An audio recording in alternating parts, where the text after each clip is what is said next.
En momentos en que el debate político está dominado por la desinformación, la especulación y los insultos que circulan por las redes sociales, Carlos Elizondo Meyer Serra nos ofrece Y mi palabra es la ley.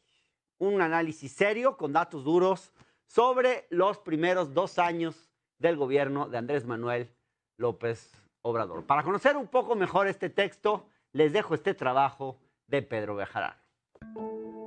Y mi palabra es la ley es el nuevo libro del académico y columnista Carlos Elizondo Mayer Serra. En él compara las actitudes del presidente Andrés Manuel López Obrador con las de El Rey, la clásica canción ranchera de José Alfredo Jiménez. Elizondo reconoce que aunque México no es ajeno al presidencialismo por las 7 décadas que estuvo bajo la hegemonía del Partido Revolucionario Institucional, sí considera que López Obrador es el presidente más poderoso de la historia contemporánea. El politólogo argumenta que López Obrador es el presidente más legítimo que ha tenido nuestro país por los más de 30 millones de votos con los que ganó en las elecciones de 2018. Además apunta, el PRI no era un partido del presidente, sino de grupos que administraban el poder, mientras que el Movimiento Regeneración Nacional es creación de López Obrador y sigue sus instrucciones. Elizondo Mayer Serra analiza el estilo de gobernar de López Obrador, del que considera que todo se concentra alrededor de él, por lo que opina que acarrea una forma de gobierno exitosa en la narrativa, pero ineficaz en los hechos. El académico asegura que el éxito que tiene el presidente en controlar la agenda es gracias a sus ruedas de prensa matutinas, y las califica como un ejercicio de creatividad del que le ha sacado muy buen provecho. En Y mi palabra es la ley, Carlos Elizondo sostiene también que la intención del presidente es colonizar las instituciones autónomas, como la Comisión Nacional de los Derechos Humanos, el Instituto Nacional Electoral y los reguladores de energía, poniendo gente cercana a él o presionando a quienes están ahí para que tomen decisiones más cercanas a su proyecto. El académico escribió este libro tras 2 años del gobierno de López Obrador porque considera que ya era bastante claro cuál era la ruta de la Cuarta Transformación, y añade que López Obrador ha quedado corto en sus objetivos, como un crecimiento anual promedio de 4% del Producto Interno Bruto, el alivio de la pobreza y la redistribución del ingreso, y destaca que la respuesta a la pandemia es el problema más importante que ha enfrentado. Carlos Elizondo Mayer Serra es doctor y maestro en ciencia política por la Universidad de Oxford, Reino Unido, y tiene una licenciatura en Relaciones Internacionales por el Colegio de México. Ha sido profesor e investigador en el Centro de Investigación y Docencia Económica, así como director general de la misma institución, y fue embajador de México ante la Organización para la Cooperación y el Desarrollo Económicos. Actualmente es profesor investigador en la Escuela de Gobierno y Transformación Pública del Tecnológico de Monterrey. Es comentarista político en diversos espacios de radio y televisión y tiene una columna semanal en el diario Excelsior. Le doy la bienvenida a Carlos Elizondo para conversar sobre este libro. Carlos, ¿cómo estás? Hernán, muy contento de estar contigo. Gracias por esa introducción tan interesante. El gusto es mío. Carlos, bueno, escribes un libro sumamente extenso sobre Andrés Manuel López Obrador y su gobierno. Creo que es el más extenso hasta ahora, porque le ganaste a este de Curcio y Aníbal Gutiérrez, el presidente. Le ganaste a este otro Balance Temprano. Bueno, obviamente, felicidades por este trabajo. Obviamente hay muchas cosas con las que no coincido, pero creo que es un trabajo que está bien documentado y que nos da para una buena discusión. Mira. Pues gracias. Me encantará ver cuáles son esas partes en las que no coincido. Me imagino algunas, pero platiquémoslas. Órale. Y sí, es más extenso que los otros porque toca temas de política económica, política energética y algunos otros ámbitos que esos libros no lo hacen. El de Curcio no lo pude realmente reflejar en este libro porque salió ya al mero final, cuando ya había mandado a prensa este libro, pero los otros dos los estudié para poder escribir este libro. Claro. Oye, bueno, a ver, empecemos, si te parece, por hablar un poco de ti. Sobre todo, ¿desde dónde escribes este libro? En el pasado, lo dices tú, estuviste en contra del aumento del salario mínimo. En distintos momentos del libro describes, por ejemplo, a los programas sociales de López Obrador como dádivas, usas ese término. Dices, por ejemplo, que lo suyo es repartir dinero. Criticas el etiquetado frontal de advertencia, por ejemplo, por castigar a grupos industriales y favorecer al pequeño productor. Bueno, ahí están algunas de mis diferencias, pero también cosas que dices que me hacen pensar que tú no eres un hombre de izquierda, sin ánimo de etiquetarte ni desde luego que reducir la discusión a eso, pero a grandes rasgos, ¿cómo te defines en el espectro político ideológico, Carlos? La verdad, Hernán, muy sencillo, soy un liberal, aunque al presidente le ha gustado monopolizar ese término. En cualquier definición clásica o contemporánea de liberal, yo soy eso. Creo que los individuos tienen que tener la libertad de decidir, las mujeres sobre su cuerpo, los hombres sobre su preferencia religiosa, los actores económicos sobre qué pueden hacer y no hacer mientras no dañen a terceros. Creo que ese liberalismo tiene que tener un papel importante del Estado porque hay muchas fallas de mercado, porque la desigualdad es incompatible con la democracia. Y hay que Oye, generar Carlos, pero mecanismos para... de alguna forma ser liberal es, yo siento a veces, es una manera como light de ser de derecha, porque mucha gente que no quiere reconocer que es de derecha, porque en este país ser de derecha es una mala palabra, se asumen como liberales. No es solo tu caso. Pero a ver, ¿es de derecha defender el aborto? No, ¿Es de derecha estar a favor de la liberalización de las drogas? no, ¿Es de derecha creer en cualquier forma de pensamiento religioso, ateo? ¿Es de derecha ser ateo? Yo soy de ateo. no. ¿Es de derecho estar a favor de la competencia económica? Claro, no. ¿Es de derecho creer que el Estado tiene que, y lo digo en el libro, uno de los grandes éxitos de AMLO es recaudar más? Yo tengo un libro sobre la recaudación. Vamos a hablar de eso ahora. Vamos a hablar de eso ahora. Hay una suerte de mea culpa al inicio de este libro. ¿Tú reconoces haber defendido el Pacto por México y aceptas como un error tuyo y de otros no haberle puesto suficiente énfasis al tema de la inclusión social, cosa que me parece muy, muy importante? Y señalas como un triunfo el que AMLO haya puesto el acento en este tema. ¿Por qué de alguna forma en las primeras páginas de este libro como que necesitas decirnos que te equivocaste en algún momento en tu manera de ver las cosas? ¿De dónde surge este impulso? Pues yo creo que hay que ser honesto intelectualmente, Hernán. Yo creo que Claro. todos hemos tenido posiciones que en su momento parecían buenas y que luego no lo fueron. Y también de precisión. Y quiero empezar con esto segundo. Defendí y sigo defendiendo el Pacto por México en sus grandes objetivos. ¿Cuáles eran sus grandes objetivos? Que hubiera competencia en telecomunicaciones. No solo la hubo, sino creo que nos ayudó muchísimo para bajar el precio de los servicios de telecomunicaciones. Estuve a favor de la reforma educativa y lo seguiría estando. Creo que es mejor un sistema educativo que le dé al alumno la mejor educación posible a través de tener los mejores maestros posibles. Estuve a favor y sigo estando de la apertura del sector energético, porque creo que los monopolios privados o públicos en general funcionan muy mal. Pero lo que digo ahí es que el tema de la inclusión social no estuvo claramente dicho como parte del pacto, tuvo que haber sido mucho más explícito. No basta decirlo, por lo como estamos viendo con AMLO, la pobreza se ha incrementado, la desigualdad probablemente también, pero ciertamente hubo por parte de este discurso, digamos, lo rápido tecnocrático, no hubo suficiente énfasis en temas que tú has trabajado mucho, de racismo, por ejemplo, aunque como también digo en esa introducción, pues escribí un libro hace 2 o 3 años sobre la tensión entre desigualdad y democracia. Sí. Pues no es que sea Carlos, ajeno a esos temas. Pero es un libro muy extenso y sin embargo reconoces pocos logros de esta administración. Algo que sí reconoces y es lo que se ha hecho en el tema fiscal, donde se ha incrementado la recaudación de forma muy importante, se ha hecho una reforma fiscal penal, en fin.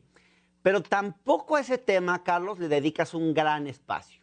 Parece que te interesa mucho más criticar que tratar de encontrar avances o explicar esos avances, ¿o me equivoco?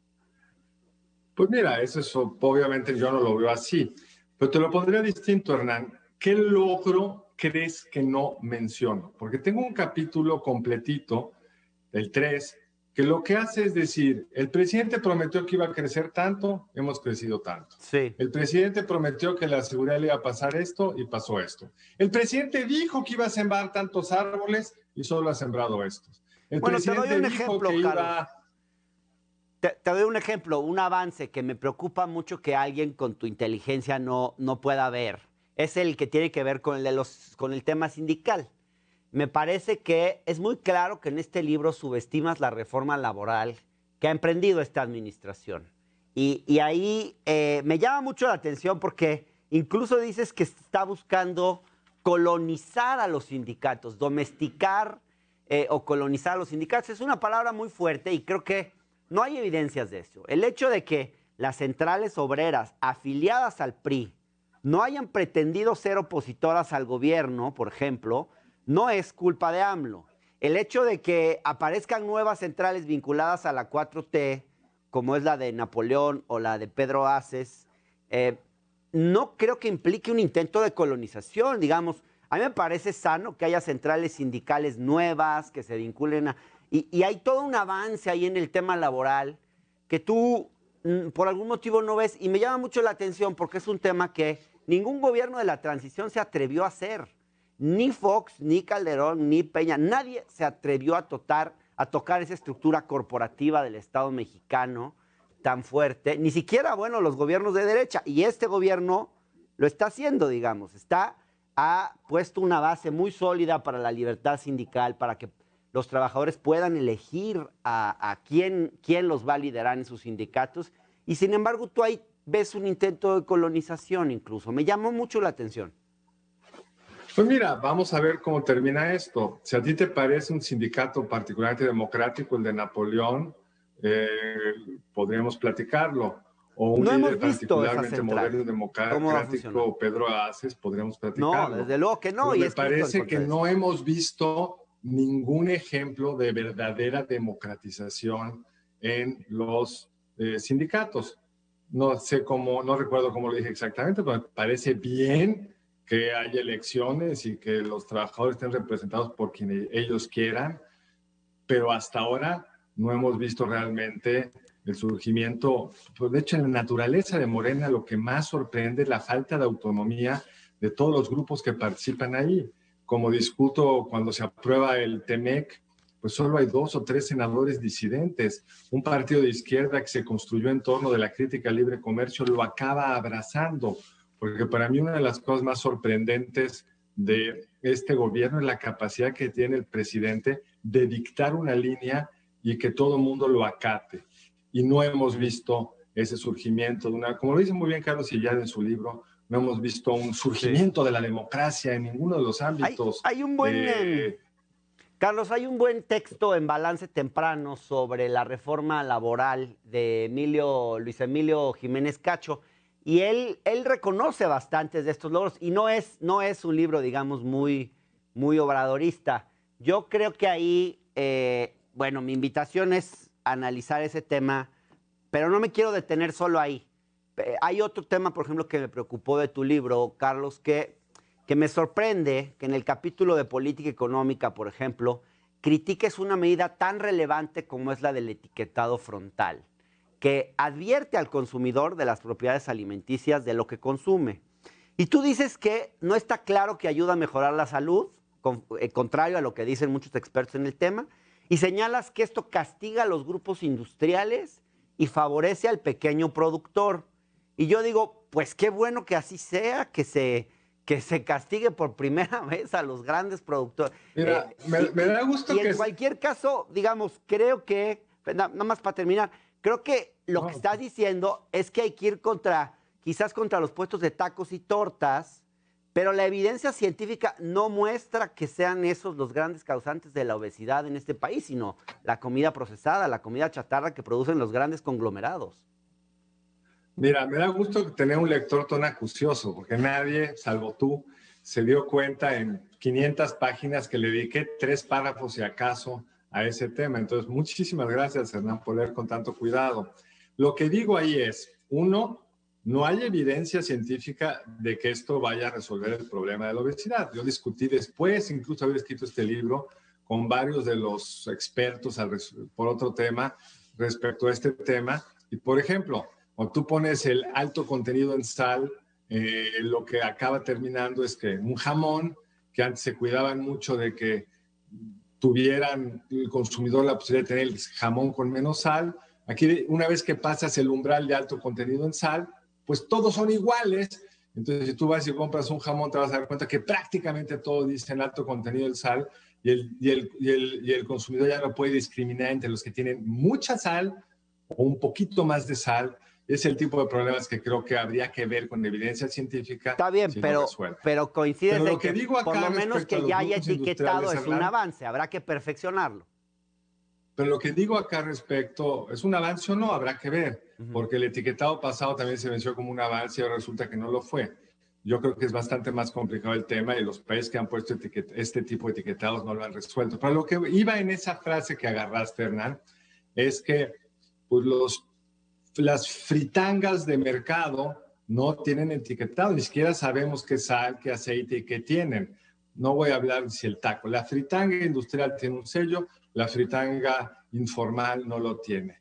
Y este párrafo está en el contexto de una política económica que le impone fuertes regulaciones a la economía formal, no a los grandes grupos industriales, no digo grandes grupos industriales, digo a la economía formal, y relaja o no le impone los mismos tipos de controles a la economía informal. Y sabemos, Hernán, por la evidencia de varias obras, en particular la de Santiago Levy, que una buena explicación de por qué la economía mexicana no crece es por esta simetría regulatoria entre la formalidad y la informalidad, que lleva a mucha energía, porque es más rentable en un sentido personal la informalidad, pero la informalidad nunca tiene la escala para tener la productividad suficiente, entonces la economía por eso no crece como debería. Déjame ir a un corte, Carlos, que me está ya regañando mi productor. Regresamos en un minuto, estamos de vuelta. No se vayan, por favor. Estamos perfecto.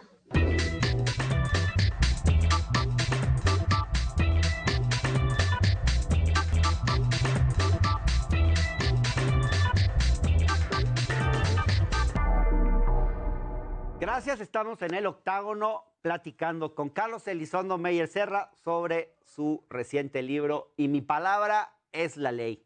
Carlos, mis principales diferencias con este libro están en el capítulo 2, que además creo que es el central porque es el que de alguna forma lleva también la portada. El capítulo 2 se titula Todo el poder, digamos, que todo el poder está siendo asumido por López Obrador. Fíjate que no coincido porque creo que es un mito.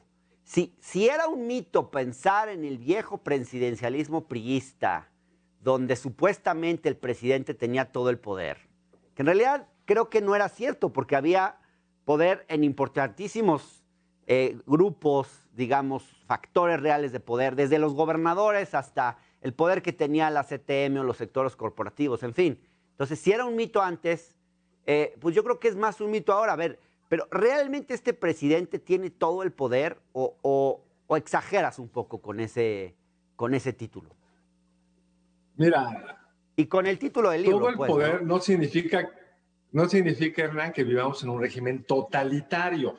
Ajá. No estoy diciendo que el presidente pueda decir qué dices tú o qué digo yo o qué producto genera tal empresa o tal otra. No es un régimen totalitario.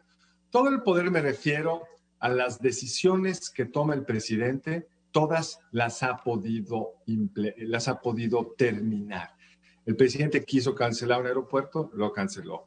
El presidente quiere tener una ley de industria eléctrica donde no le cambien una coma, ahí está. El presidente quiso echar para atrás la reforma educativa, la echó. Son bien poquitos los casos, Hernán, bien poquitos, donde el presidente no se ha salido con la suya. En el caso de la consulta popular que trato en el libro, pues yo creo que todos los abogados quedaron sorprendidos que le aceptaran esa consulta popular. Le cambiaron ahí la preguntita, pero explícitamente la Constitución dice que no puede ser respecto a temas de derechos humanos, se la dieron. El presidente quiere una revocación de mandato, se la dieron 6 meses después de lo que el presidente quería. En fin, yo te lo pondría de otra forma. ¿Qué tema crees tú que el presidente no ha podido sacar? Claro, no puede hacer que la economía crezca. Pero qué chistoso, Carlos, porque en mucho de la crítica que se hacía que se hacía durante los gobiernos previos era que no tenían mayoría, que no podían sacar reformas, que eran gobiernos débiles. Había quien proponía el parlamentarismo para superar eso. Se celebró el Pacto por México como una forma de generar mayorías, y cuando hay alguien que puede formar mayoría, no, pues ya eso ya no nos gusta. No, pero primero, como digo en el libro, Hernán, que tú fuiste un lector bien acucioso, yo digo que nunca estuve de acuerdo en ninguna de las sugerencias de darle una sobrerepresentación al partido del presidente. Sí. Discusión que, si te acuerdas, por ahí lo tengo al principio del libro. Sí. Segundo, no olvidemos que esa hipermayoría que tiene no se la dio el electorado. El electorado le dio al presidente 54% del voto y a su coalición legislativa 44% del voto, y tiene más del 66% de los diputados en la Cámara de Diputados. O sea, no es derivado de lo que el elector quiso, sino de una muy hábil juego. Es un tema muy polémico. Es lo que han hecho gobiernos previos. El PRI también le daba. Pero no por eso, nunca los he defendido. Verde. Ya. Pero bueno, yo no los defiendo. Se ha condenado hoy mucho más de lo que se condenó en el pasado, y a mí me parece que esta argumentación que hace Ciro es muy a modo, Hernán, y tiene que ver con una antipatía frente a este gobierno. Que este gobierno tenga esa mayoría. ¿No te parece un poco distinto que para sacar las reformas constitucionales del Pacto por México, Peña tuvo que negociar con otros dos partidos? Aquí el presidente no tiene que negociar con nadie. Eso es todo el poder. A mí no me gusta todo el poder en ningún lugar, pero creo que es muy distinto cuando se negocia y eso te impone ciertos contrapesos. A ver, Carlos, dices recién hace un momento que no es un gobierno totalitario, pero tienes toda una sección del libro que te pregunta si estamos frente a un tirano. Y creo que con esto tú, Carlos, en el libro siembras una manzana envenenada cuando te preguntas si con AMLO estamos frente a un tirano. Porque dices... Pero ¿por qué no lees la cita que utilizo para definir tiranía? Déjame federalista. Déjame terminar. Sí, pero a ver, cuando dices que las leyes hoy son lo que quiere AMLO, llama la atención que utilices una expresión como esta, porque en realidad, Carlos, las leyes siempre han sido lo que quiere quien en ese momento tiene mayoría. Es la ley máxima de la democracia. Cuando el PRI, de nuevo, en tiempos de Peña, formó esa mayoría a través de una alianza con partidos de izquierda, de derecha, de centro, no recuerdo que se preguntara si estábamos ante una tiranía. Creo que nadie lo decía, aunque se anuló el Congreso. Hombre, eran 3 partidos que se ponían de acuerdo y decidían todo. Ahora es uno. Bueno, no hay tanta diferencia. Digamos, ¿por qué hoy juegas con un término tan fuerte como el de tiranía? Con todo y la cita, digamos, pero ahí me pregunto si no quieres como polarizar un poquito o provocar. Mira, pues, a lo mejor es el resultado, de aquí está que a lo mejor sí polarice, pero la cita es del federalista. Y la cita es cuando un hombre controla todos los poderes, estamos hablando de una tiranía. Y Hernán, sí creo que hay una diferencia importante entre un presidente Peña que tenía que negociar con los otros para sacar el pacto, y esa es la política, negociar, yo te doy tal cosa, tú me das tal otra, y un presidente, como lo vimos en la ley de la industria eléctrica, que le pide al Congreso que no le cambien una sola coma, y no se la cambian, aunque sea una ley, pues claramente, porque la Corte ya lo dijo, respecto a un reglamento que buscaba pero a ver, Carlos, inconstitucional. Era un pacto oligárquico, o sea, tenía que negociar, pues sí, pero era un arreglo oligárquico. A ver, la verdad es que cuando uno ve las evidencias que ofreces, afirmar que estamos ante una tiranía, te digo, se antoja excesivo, porque, a ver, y veamos los argumentos que citas en este capítulo. Mencionas, por ejemplo, la prisión preventiva oficiosa, es decir, que mientras se decide si eres o no culpable, tienes que permanecer en la cárcel, lo cual es populismo punitivo, yo no lo comparto, en fin, pero no es tiranía. Citas también que se hayan hecho 8 reformas constitucionales, que desde José López Portillo no se hacían tantas reformas a la Constitución. Primero, a ver, hasta donde yo recuerdo, con Peña, durante los primeros 3 años se sacaron más de 20 reformas constitucionales, ¿no? Y segundo, lo de las reformas también es porque estamos frente a un gobierno que busca promover un cambio de régimen. No considero que sea una tiranía tampoco eso. Es decir, a ver, tú mismo reconoces que AMLO no ha hecho reformas de fondo en el sistema electoral, ni en el sistema de partidos, ni en la división de poderes, ni en la existencia de entes autónomos. Carlos, entonces, ¿por qué recurres a una palabra tan fuerte? insisto, digamos, y no me termina de convencer lo de la cita de Madison, la verdad.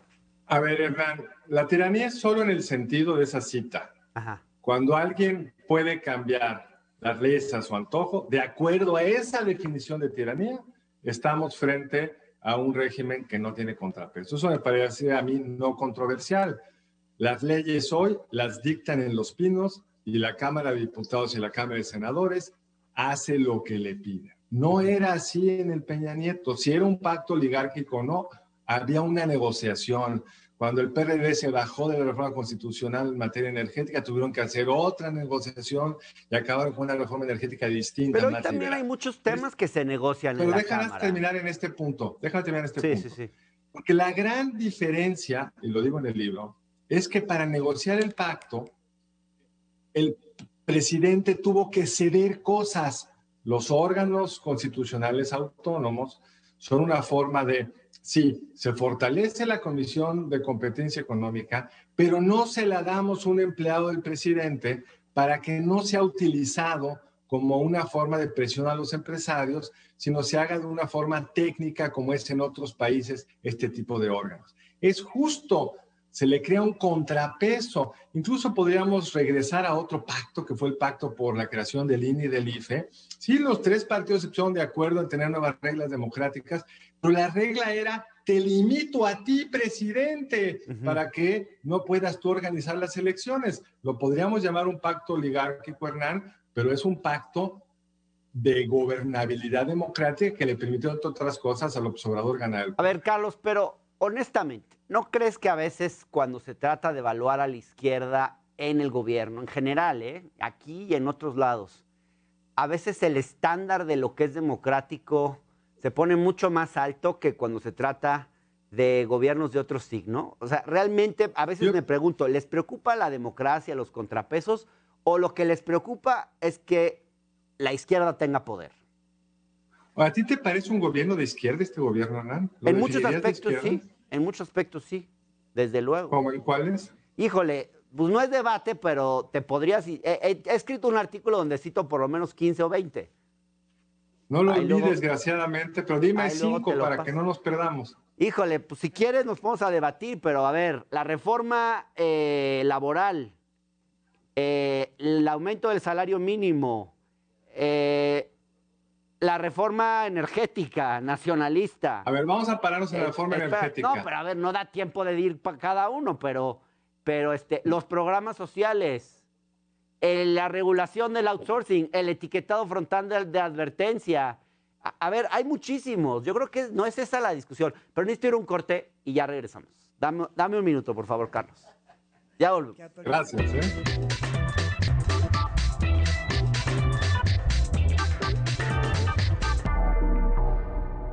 Gracias, estamos de vuelta en el octágono, platicando, entrevistando y a este punto, a esta altura ya debatiendo con Carlos Elizondo Meyer Serra sobre su libro Y mi palabra es la ley, AMLO en Palacio Nacional. Carlos, de pronto veo que en el libro pareces creer que toda forma de centralización es mala y lleva una lógica autoritaria, ¿no? Sobre todo cuando... Yo discrepo, porque creo que cuando se tiene un Estado tan fragmentado como el nuestro, hay una centralización que puede ser buena, digamos, una centralización que creo que puede ser positiva, por ejemplo, si se pone al servicio de la austeridad y la lucha contra la corrupción, puede haber una centralización positiva. Yo creo que la centralización en las compras públicas, concentrada en la Secretaría de Hacienda, en la Oficialía Mayor, a mí me parece que, a pesar de que ha tenido problemas, sí ha logrado generar ahorros y sí, ese tipo de esquemas sí ayudan a luchar contra la corrupción. Mira, como digo en el libro, estoy de acuerdo con una parte de lo que acabas de decir. Esa capacidad de centralizar el poder es la gran oportunidad para construir un país, por ejemplo, menos corrupto. Y como digo en el libro, yo creo que el presidente López Obrador en serio querría luchar contra uno de los vicios de reparto horrendos que hubo en el peñismo, lo digo en el libro.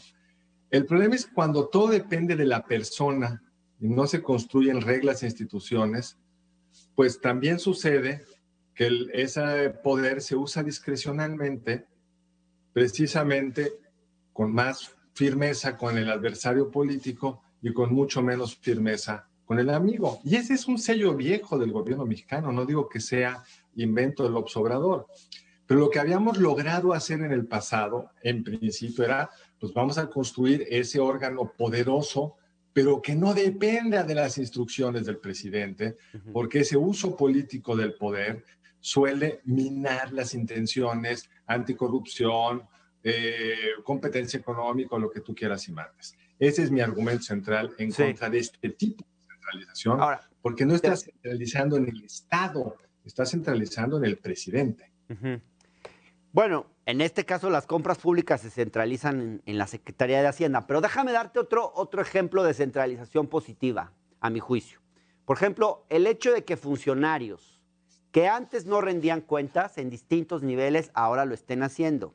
Y ahí me sorprende, Carlos, en ese sentido que tú denuncies el que ahora los directores de centros públicos de investigación como el CIDE, que tú mismo dirigiste, tengan que rendir su declaración patrimonial, como lo hacen todos en el gobierno, y que argumentes Hernán, que se está buscando... Ahí no leíste... Te voy a decir, dices, están buscando sujetarlos a reglas disciplinarias, y cito tus palabras. Y me llama la atención que afirmes esto, porque, digamos, como que se está buscando castigar a los investigadores, convertirlos en empleados públicos, casi como si alguien estuviera buscando interferir en sus actividades desde una lógica autoritaria. Y yo, la verdad, no veo mal que los investigadores rindan cuentas si es que reciben recursos públicos. Yo no veo mal eso tampoco, René. Quiero ser muy claro. Yo fui director del CIDE y di mi declaración patrimonial. El director del CIDE siempre la dio, rendí cuentas y fue auditado por todos lados. Yo no tengo ningún problema con eso. Lo que digo es algo distinto.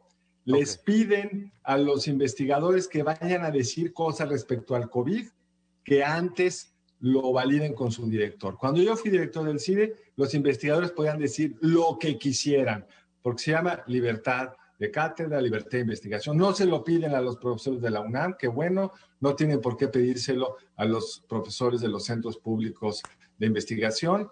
No significa que si les dan recursos públicos del CONACYT o de quien sea, que rindan cuentas, por supuesto. Aquí sí creo que hay una mala interpretación de lo que dije yo. Bien, bien.